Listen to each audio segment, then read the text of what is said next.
Thank you.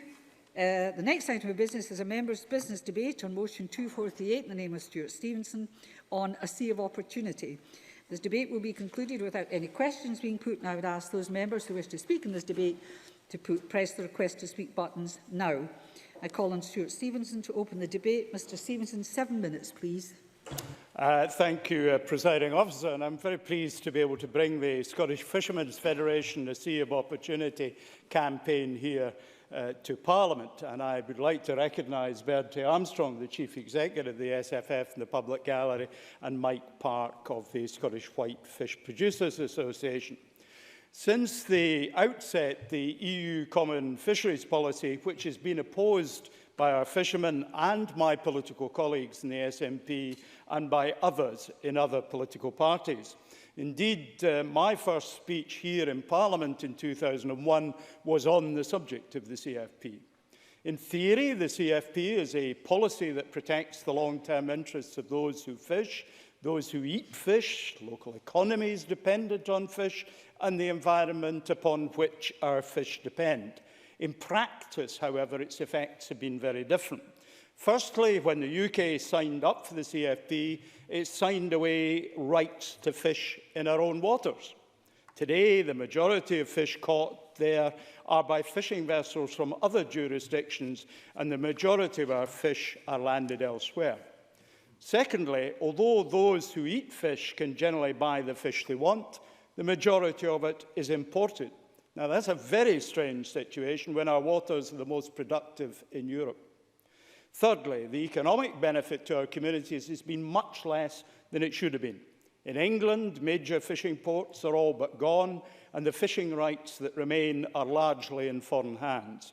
While Scotland has fared somewhat less badly, it has been Norway and in the Faroes that we've seen much of the onshore growth in recent years. Finally, the chaotic fishing councils, I've attended a couple myself, each year have not involved fishermen to any meaningful degree. Those are the people with real knowledge. They're not involved in a dynamic decision-making process, which has often left everyone scratching their heads to justify the outcomes. The SFF's Sea of Opportunity lays out the opportunities that our catching sector that are now available as we look to leave the Common Fisheries Policy. For our processing sector, there are both opportunities and risks. Last week's report of increased losses at Shetland Catch, largely due to the closure of the Russian market, show the dangers of any restriction of access to markets, albeit even if the worst-case scenario should leave us able to sell into the EU, but on what terms we've yet to discover. However, for our catchers, our gaining control of our own waters should be a win-win-win, an opportunity to do things very differently. We have to protect the investments of our fishermen that they've already made in quota under the existing system. But when new quota becomes available, we must look at how to manage this in a way that shares the benefit between the catchers and the communities who, by their proximity to the relevant waters, have a proper interest in it. That will require hard thinking and collaborative working.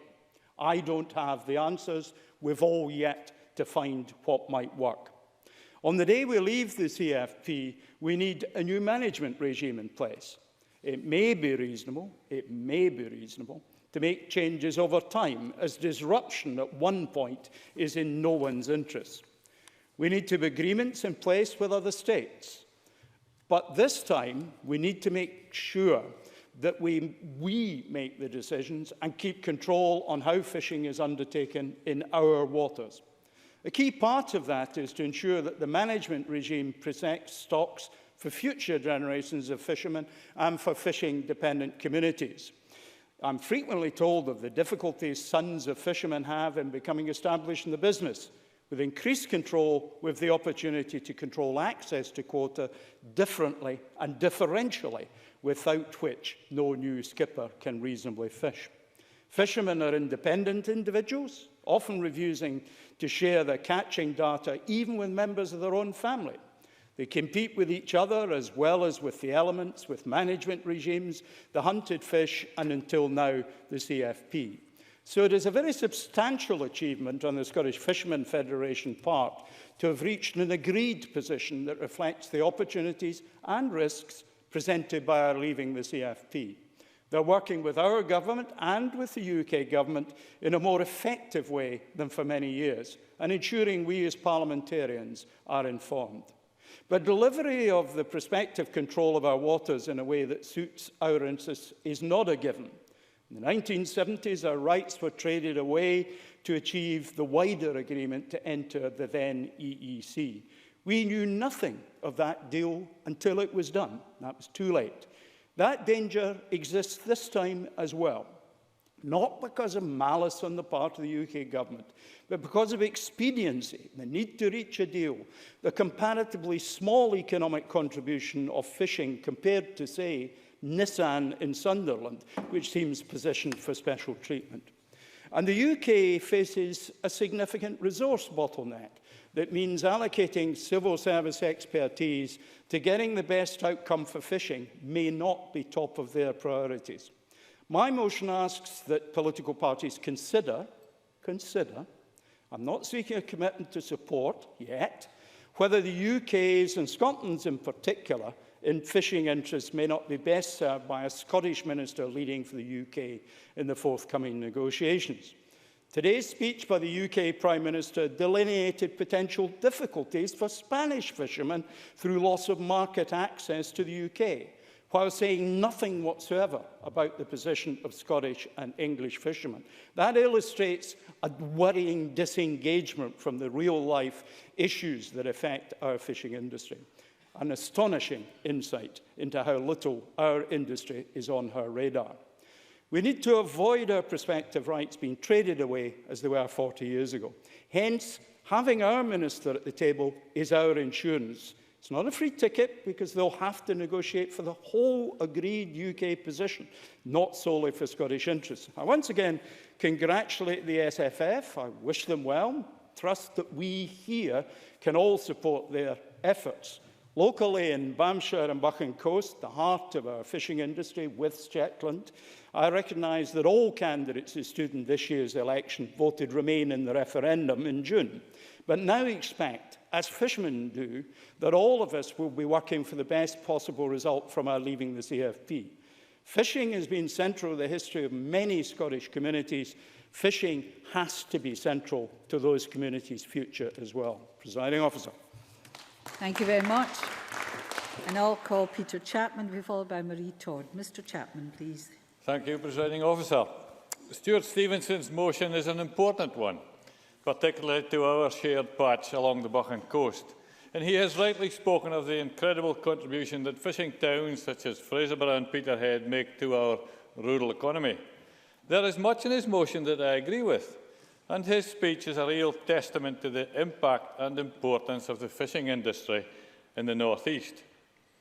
I spoke in this chamber last month in the end-of-year negotiations debate about the incredible work that our fishermen have done to keep fishing sustainable. That is why I fully agree with the SFF's call for full control of the 200-mile economic exclusion zone in order to boost our fishing industry across not just Scotland, but across all UK waters. We know that 60% of fish caught in our waters are landed by foreign vessels, and we know that our fishermen are keen to get out there and get more of that catch for the benefit of our fishermen and their communities. So I am confused by the SNP position. Mr Stevenson will be fully aware that it is the SNP policy of remaining in the EU and the disastrous CFP that prevents Scotland's fishing industry enjoying the benefits of EEZ control. Do we do that? You can, yes, and I'll give you something time back, Mr. Chapman. Mr. Stevenson. Just to provide clarity about the SNP's position, can I direct him to Hansard in July 1982 and the words of our then leader Donald Stewart on the CFP, which will indicate a very different position relative to the CFP that the member suggests. And I also direct him to the work of Alan McCartney in the European Parliament before his death in the late 1990s, which shows too that the SNP, throughout the history of the CFP, has been something that we have rigorously, vigorously and consistently opposed. Mr. Chapman, you'll get your time back, so don't concern thank you very much. yourself. I totally reject that, the intervention. We're talking about now, we're not speaking about the 1980s and the way back then. Right now, the position, and it is absolutely clear, right now the position of this SNP government is to remain part of the EU and remain part of the CFP. And there is nothing that he can say that changes that. A cynic might argue that this debate is a desperate attempt from the SNP to win back some credibility. And their leaders' obsession in talking up a second independence referendum and remaining in the EU is precisely what fishermen didn't vote for and don't want. So it is hardly surprising that SNP support from fishing communities is disappearing like snaw off a dike. On Friday, I spoke to Bertie Armstrong of the SFF, and he was crystal clear to me. The UK, as a member state, must negotiate our exit from the EU.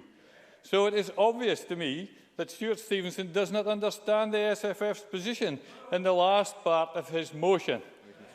I recently led a delegation who met with Andrea Leadsom and George Eustace, and I am confident that they fully understand the unique opportunities we have here in Scotland.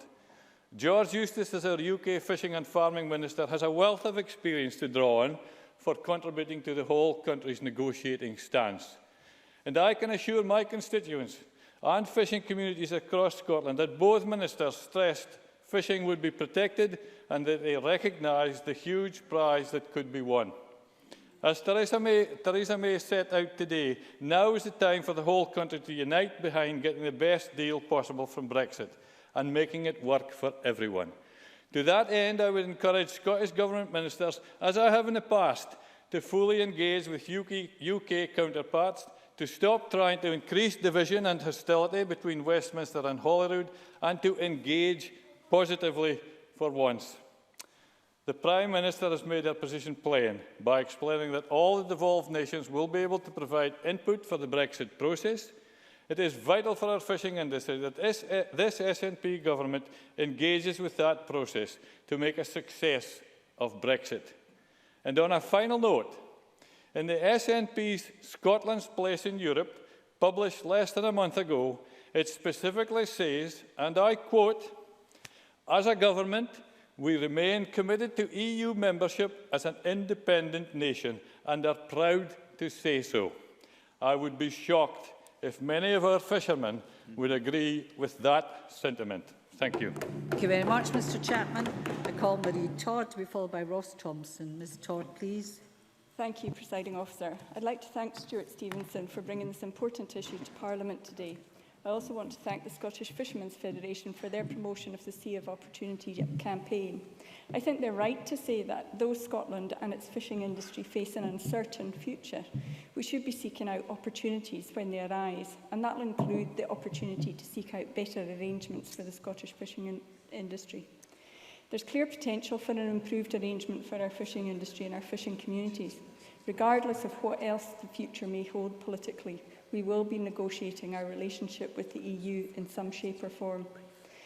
That means we have the opportunity to negotiate a new arrangement for the fishing industry to replace the Common Fisheries Policy, which is clearly not a fair arrangement for the Scottish fishing industry and for Scotland's fishing communities. I'm hopeful that our fishing industry can be better off when these negotiations are over. But that outcome is by no means guaranteed. Just because there is an opportunity, that doesn't mean it will necessarily be seized upon. I want to remind the members on this bench that back in the 1970s, when the Common Fisheries Policy was being negotiated, the UK government's negotiators were willing to barter away the interests of Scotland's fishing industry. We must remember that our fishing industry then was described as expendable during those negotiations. Let me do as you asked and bring you right back up to today. It's often said that the past is the best predictor for the future. Today we've had a very strong hint of what the future might hold for our fishing communities. It's notable that Theresa May chose to mention the interests of Spanish fishermen in her keynote speech. Many in my community will share my fear that this is an indication of their readiness to yet again trade away our interests. The reality is that the UK fishing industry is, for the most part, a Scottish industry. We have a bountiful sea. I've mentioned before that Shetland in my region lands more fish than England, Wales and Northern Ireland combined. So the prospect of this matter, which is of such importance to the Scottish economy and to Scottish communities, being handled by a UK government with such a consistent track record of letting Scotland and our industries down fills me with dread. If negotiations are mishandled, then our fishing industry could be worse off than it is at present, retaining large parts of the common fisheries policy and missing out on aspects of the EU membership which have clearly benefited the industry. I'm pleased that the Scottish fishing industry is united in its insistence that fishery regulations incorporate a commitment to sustainable harvesting. Many of ours, with appropriate conservation measures established for all fishing activity. Many of our stocks are now certified under the gold standard of the Marine Stewardship Council, and we don't seek any departure from the established quota setting process which is based on scientific advice. Working together to protect the marine environment and manage fish stocks will deliver Scotland's ambition of a productive and healthy marine environment which supports thriving coastal communities and a profitable fishing industry. Another benefit we've had from the EU is the free movement of people, which is undoubtedly vital for many of the fish processing businesses, particularly in the island communities where there is very low unemployment and there's not people to take those jobs if we can't attract EU immigrants. Almost all of the shellfish which is landed in the West Highlands, where I come from, goes direct to European markets. To me, it's absolutely vital that negotiations which primarily affect Scotland's fishing industry should be handled by a minister who is a representative of Scotland and who is, crucially, accountable to the people of Scotland. Thank you. I call Ross Thompson to be followed by Rhoda Grant. Mr Thompson, please. Thank you, Deputy Presiding Officer. And I'd also like to welcome Bertie Armstrong and Mike Park, who are my guests this evening in the public gallery.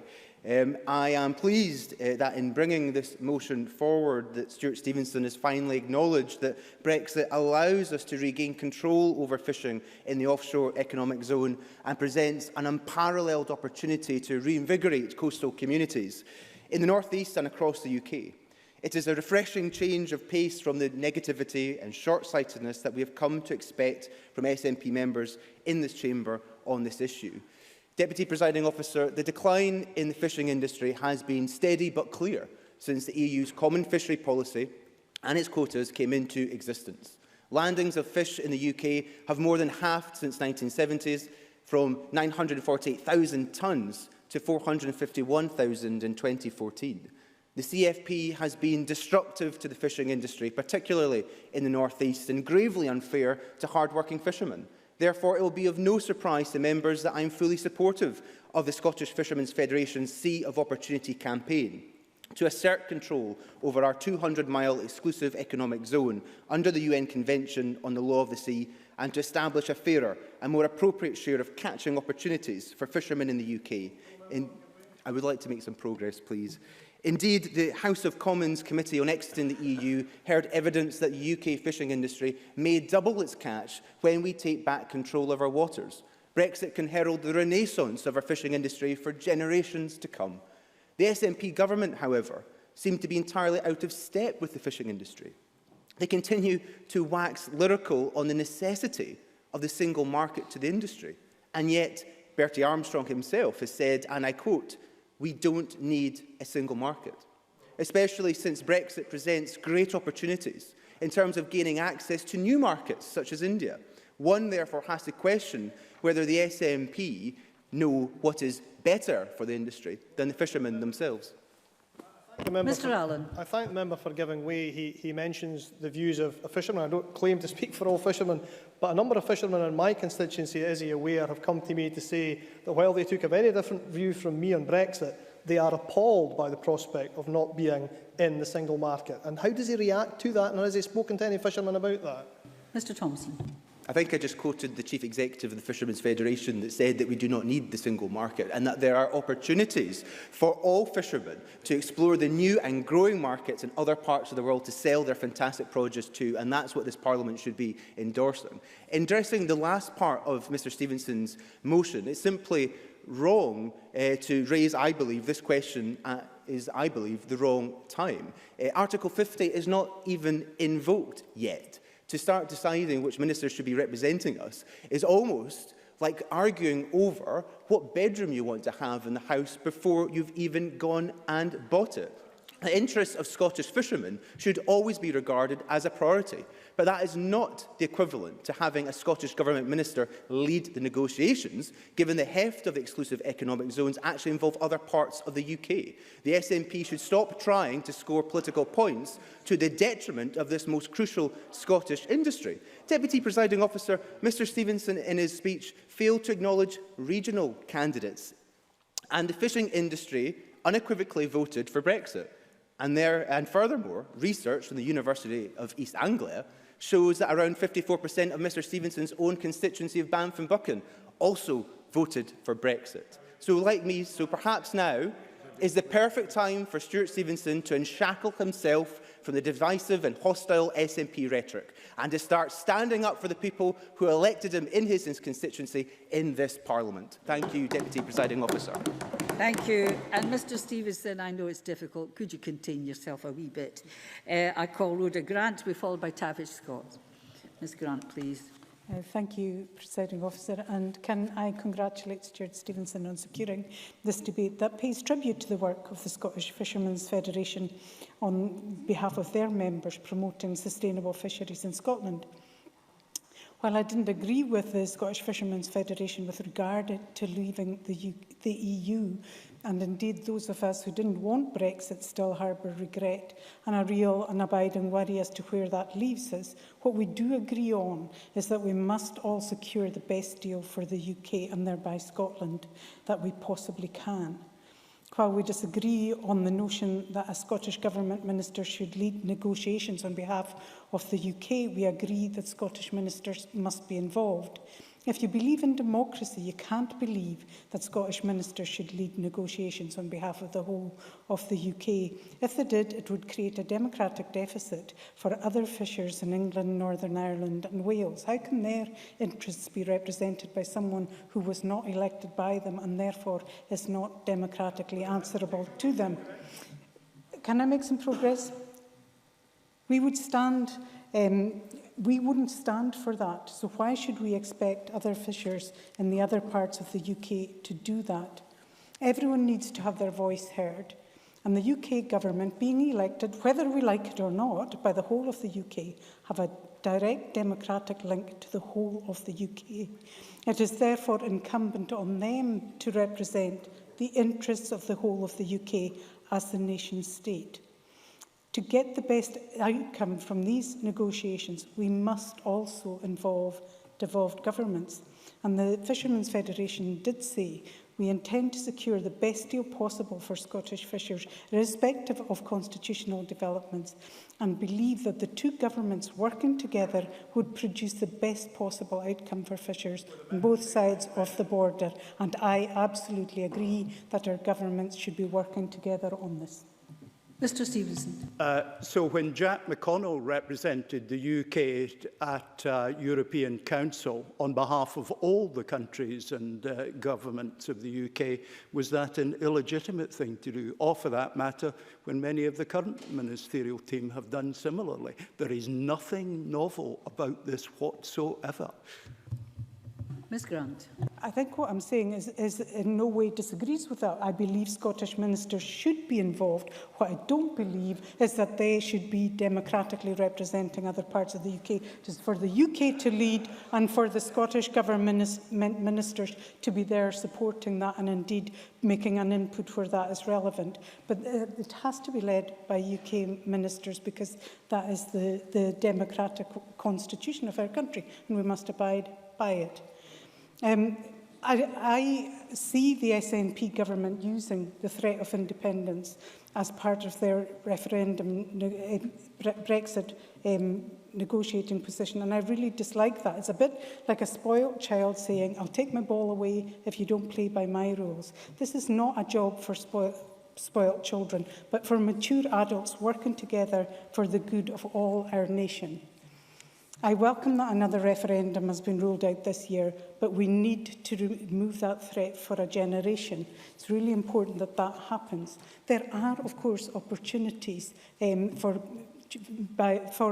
Brexit for the UK. We will have increased control of the 200-mile limit, and we hope the powers to manage this will remain devolved. It also gives us the opportunity to better manage the asset for the good of our coastal communities, bearing in mind that fishing traditions differ a lot between our different communities. We must ensure they all have access to good quality fisheries going forward, and indeed for future generations. And that doesn't just mean where we fish, but how we fish. And our fishers have been at the forefront of developing sustainable fishing methods. However, we need to acknowledge that that has often been as a response to European fisheries restrictions, and we should continue this good work even if the stick has been removed. The carrot is a sustainable, efficient fishery for ourselves and future generations. And it's also in the fishers' interest to maintain stocks for commercial purposes.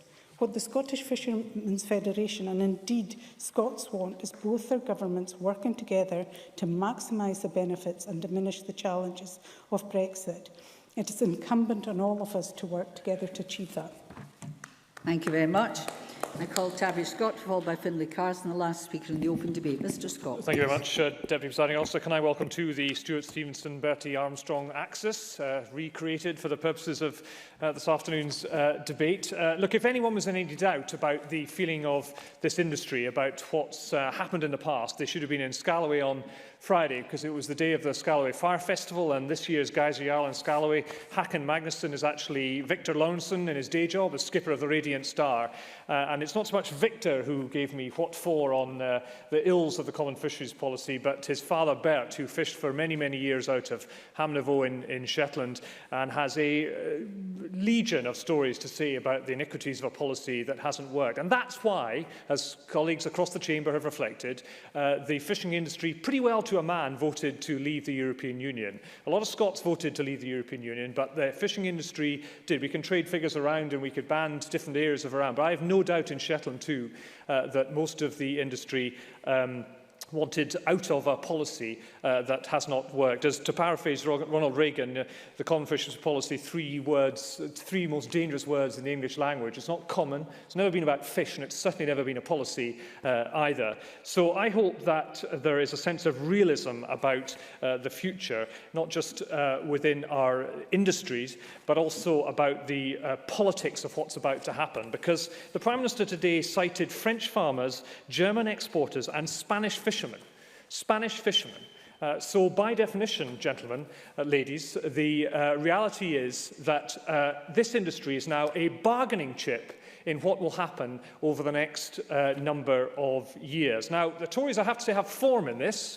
I'm not old enough to remember, but it did happen in the 1970s, and we are right back into that same place again. And I cannot conceive of how anyone can be confident about that at all. If the government of the day in London can cut a deal with Nissan, for which we have no knowledge and no detail, heaven only help us when it gets to the point where it's Spanish access to the North Sea as opposed to the City of London and the right to trade people, and it is people, because that's how bankers have to operate, to trade people around Europe. We need to be very clear about that indeed. So whatever negotiating position is established, and we now have no idea what it is, because Theresa May today carried, just 2 seconds and I'll let the Minister in, Theresa May carried on the running commentary but gave some indications on these things, but not on others. Whatever negotiating position it is vital that we know before we start at the end of March, when Article 50 is triggered, where fishing stands. So give way to Alistair Allen. Alistair Allen. I thank the member for giving way and agree really with the sentiments he has. I was going to ask, however, given what he's said, and which I agree with about the negotiating situation we're in just now, does he feel one of the biggest risks facing the fishing industry is the sheer overwhelming priority which the UK Government appears to be giving ending the freedom of movement of people above all industrial and indeed fishing considerations. Mr Scott. There's absolutely no doubt that the fishing industry need people. There are men, and they are on the whole all men, on many a Shetland boat who come from not just the European Union, not just Eastern Europe, but from other parts of the world as well. So whatever this immigration policy looks like, and again we have no detail, as Ken Clark, who was being cited earlier on in an earlier debate, just said on the news just now, we have no detail on that. If it is a blanket and harsh immigration policy, that will damage the fishing industry as it will damage many industrial sectors across the UK. Two final points, if I may, Presiding Officer, just to pick up Mr Stevenson's earlier remarks about the different aspects of the sectors. He is right about the catching sector, although I think there is a difference between the pelagic and the whitefish, because the whitefish industry need access to a market. They need access to European markets, and I hope even Bertie Armstrong would concede that the single European market that our whitefish industry use, not just from Lerwick, but from Peterhead and from the West Coast as well, is and will be essential. And finally, on pelagic, I suspect the future of the pelagic industry is now more tied up with the pronouncements of the President-elect of the United States and his relationship with Putin, and that affects Russia and Crimea, as anything that's going to happen with Brexit in the next 2 years. I have a feeling Mr Armstrong should have been in this debate. He's been quoted so often. Can I call Finlay Carson, please? Thank you, Presiding Officer, and I would like to welcome the debate here this evening and how important it is, and also welcome our fishing representatives to the Chamber. Like my colleagues on this side of the Chamber, there's much in Mr Stevenson's motion that I support. As has already been mentioned, the fishing industry is the economic bedrock of many of our coastal communities, particularly in the north east of Scotland. However, the fishing sector is also an important one in my own constituency of Galloway and West Dumfries. Kirkcudbright is home to one of the most important fishing ports in the country, and indeed is the biggest port for scallop landings, with over 3,800 tonnes landed annually. The company West Coast Sea Products employs over 150 people locally, making it one of the biggest employers in my area. In addition, the company exports over 90% of their product to Europe, particularly France. I have no doubt that following the Brexit negotiations, the company will still be able to export their products and benefit from some of the opportunities that will flow from being outside the European Union. As the Fishermen's Federation spells out, 61% of what will become the UK's EEZ is Scottish, and contains some of the most productive, valuable and diverse fisheries to be found anywhere. This puts Scotland in a unique and enviable position, making it even more important that we get the best deal from the forthcoming negotiations. But in order to get the best deal, as I've said before in this chamber, Scotland needs the Scottish Government to get round the table with the UK Government, put its shoulder to the wheel and accept that the UK is the member state, not Scotland, and constructively contribute to the Team UK negotiation approach, working hard together as a team to get the best deal. And that's exactly what the Scottish fishing industry are doing in the form of their excellent Sea of Opportunity campaign. The Scottish Fishermen's Federation have set out their wish list, which includes the power to establish a more effective and reactive fisheries management system, the freedom to explore new markets for seafood and rapidly expanding economies outside the EU, and fairer and more appropriate share of the catching opportunities for the Scottish fishing industry within our own waters. As they point out at present, Scotland's vessels account for a minority of the total tonnage and value taken from what would become the UK's EEZ. Scotland's fishermen are optimistic about their future post-Brexit, and we on these benches are equally optimistic for the industry. Many of those who work in this industry were the most ardent supporters of Brexit, and they made their case so eloquently in debates up and down the country in the run-up to last summer's referendum. And in a lot of ways, it's not difficult to understand given the red tape and the rough time they've had to endure. Only the UK Government can negotiate with the EU, and it's the UK as a member state that must do the best job. We have a duty to support this important Scottish industry as these negotiations proceed, and I would urge the Scottish Government to do exactly that. Thank you very much. I now call on Fergus Ewing to close for the Government. Cabinet Secretary. 7 minutes or thereabouts, please. Thank you, Presiding Officer, and my congratulations to Stuart Stevenson for bringing this issue to the Scottish Parliament in a debate which I think I could best describe as or characterise as spirited and intermittently informative. I've had the great pleasure of working closely with Bertie and Mike and their colleagues in the Scottish Fishery Federation and have done my best to work very closely to understand the series of diverse and complex issues. And I want to start off in this new year by stating I'm determined to work with all parties and all members to advance the interests of Scotland's fishing industry and Scotland's fishermen. And in doing so, I think we did, albeit that the CFP and the remarks that Mr Stevenson made, I would entirely endorse as being cumbersome, unduly burdensome in the Scottish fishing industry and intensely disliked by fishermen themselves for what it has done to them over the years. I would nonetheless say that there are more facts which I think we need to bring into the debate. In this year's negotiations, and I was pleased to lead the Scottish delegation in this year, together with our able officials, we achieved 33 of our objectives. 1 was partially achieved and 3 were not achieved. We achieved an extra £47 million of opportunity for the fishing industry. We secured full eligible quota top-ups to support the phasing stocks into the discard ban. We also made significant political gains with the EU for a new flexibility arrangement in relation to where Scottish vessels are able to fish for haddock, reducing the risk of choke, an extremely serious problem which hasn't perhaps been mentioned enough in this debate, and reducing operating costs. And we also made the significant political gain that was really hard won and based upon a workmanlike relationship which I have with George Eustace, to agree that the UK government to top slice UK Arctic cod quota, purchased incidentally with Scottish blue whiting at EU Norway, to create a UK pool of swap currency to bring in additional North Sea quota where there are risks of choke under the landing obligation. I won't read out all the rest of the fruits of that negotiation, but it is reasonable to point out that we fought hard for Scotland's fishing industry. In doing so, my modus operandi is to work as constructively as possible with everybody else, including George Eustace. That is exactly what I did, and I hope it's the right approach. It's certainly the one that I will continue with.